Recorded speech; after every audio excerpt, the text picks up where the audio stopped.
Kisah nyata ini terjadi sekitar tahun 1997 di Desa Setro di sebuah kabupaten di pesisir selatan Pulau Jawa. Ada seorang remaja yang konon ceritanya dijadikan pengantin oleh Ratu Pantai Selatan. Bagaimanakah kisahnya? Berikut ceritanya. Adalah Satrio, seorang remaja yang kala itu masih berusia 17 tahun. Ia kala itu masih terdaftar sebagai siswa di sebuah SMA negeri di daerahnya. Satrio merupakan remaja yang normal sebagaimana teman-teman seusianya. Tidak ada hal aneh ataupun hal-hal ganjil yang ia lakukan. Hingga pada suatu hari Satrio tiba-tiba tertidur saat ia sedang mengikuti pelajaran di sekolahnya. Ia tertidur seolah-olah kehilangan kesadaran, yang kemudian selang beberapa lama ia akan terbangun dengan sendirinya. Namun kondisi ini berlangsung secara berulang-ulang setiap harinya semenjak ia pertama kali tertidur secara tiba-tiba. Setelah kejadian tersebut terjadi terus-menerus, keluarga pun berusaha memeriksakannya ke sebuah rumah sakit. Namun menurut diagnosa rumah sakit, kondisi Satrio baik-baik saja. Hingga pada suatu hari pihak keluarga menanyakan perihal apa yang terjadi kepada Satrio. Satrio sendiri menceritakan ketika ia tertidur, ia dibawa oleh dua orang yang berpakaian layaknya prajurit kerajaan. Ia kemudian dibawa ke sebuah istana yang amat megah di tengah laut pantai selatan. Kemudian di sana ia bertemu dengan seorang ratu yang menurutnya mungkin itu adalah Nyi Roro Kidul. Kemudian ia dipertemukan dengan salah seorang putrinya yang amat cantik yang hendak dijodohkan dengan dirinya. Karena kecantikan sang putri membuat Satrio tak kuasa menolaknya, walaupun hatinya sempat merasa ragu karena hal ini serasa tidak wajar. Sebelum sempat ia mengucapkan penolakan, salah seorang dayang mengatakan bahwa sebaiknya Satrio menerima pinangan tersebut agar tidak terjadi malapetaka. Hari pun terus berganti. Setiap kali Satrio tertidur, ia akan diajak ke istana tersebut. Di sana ia diajarkan bagaimana tata cara hidup di sebuah keraton. Mendengar cerita tersebut, keluarga Satrio merasa heran. Mereka menganggap bahwa itu hanyalah hayalan atau mimpi Satrio saja. Hingga pada hari ke-37 Satrio seperti biasanya kembali tertidur. Namun hingga hampir menjelang maghrib ia tidak kunjung tersadar seperti biasanya.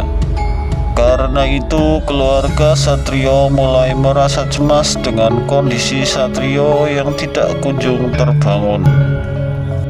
Belum sempat kecemasan hilang, tiba-tiba terdengar kabar bahwa tetangga mereka ada yang mengalami hal serupa dengan Satrio. Adalah Pak Rahmat yang tiba-tiba tidak sadarkan diri mirip dengan keadaan Satrio. Hal itu membuat warga menjadi panik. Setelah diperiksa secara medis, lagi-lagi kondisi Pak Rahmat dalam kondisi baik-baik saja. Tidak ada kelainan pada tubuhnya. Pak Rahmat adalah seorang yang bekerja serabutan, namun kadangkala ia dimintai tolong tetangga untuk membuatkan jenang di saat ada acara pernikahan atau hajatan. Waktu berlalu, setelah 3 hari Satrio dan Pak Rahmat tidak kunjung sadarkan diri. Warga dan keluarga telah pasrah dengan kondisi tersebut. Pada hari ketiga Pak Rahmat pingsan, tiba-tiba keluarga dikejutkan dengan Pak Rahmat yang tersadar dan berjalan keluar kamar dengan membawa sebungkus nasi yang terbungkus dengan daun jati, namun kondisinya yang telah mengering. Kemudian Pak Rahmat menceritakan bahwa hari itu ia didatangi oleh dua orang yang berpakaian seperti prajurit kerajaan. Ia diminta membuat jenang di sebuah acara hajatan yang menurutnya itu adalah sebuah istana yang berada di tengah lautan. Kemungkinan itu adalah istana Nyi Roro Kidul, ujarnya. Setelah selesai melakukan pekerjaannya, ia pun dipersilahkan pulang dengan diberikan nasi yang dibungkus daun jati. Kemudian ia ditunjukkan sebuah jalan setapak untuk pulang, di mana dua buah pohon beringin. Ia diminta untuk tidak menoleh ke belakang selama berjalan. Setelah sampai di pohon beringin, ia melihat dua sosok yang bertubuh tinggi besar dengan badan separuh ular. Di sana ia merasa ketakutan hingga pingsan. Kemudian ia tiba-tiba tersadar sudah berada di dalam kamar rumahnya. Kemudian ia melihat ada sebungkus nasi yang tengah mengering yang terletak di samping tempat tidurnya. Ia berkata bahwa ia sempat melihat pengantin pria dari pasangan tersebut, yaitu Satrio. Ia pun sempat merasa heran, namun tidak berani bertanya karena ia kala itu dalam kondisi bingung dan ketakutan. Tidak berselang lama setelah Pak Rahmat sadarkan diri, terdengar kabar bahwa Satrio telah meninggal dunia.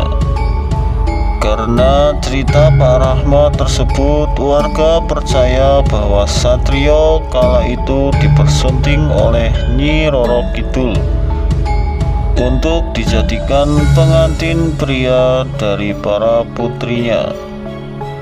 Demikianlah kisah kali ini. Hak Anda untuk percaya atau tidak.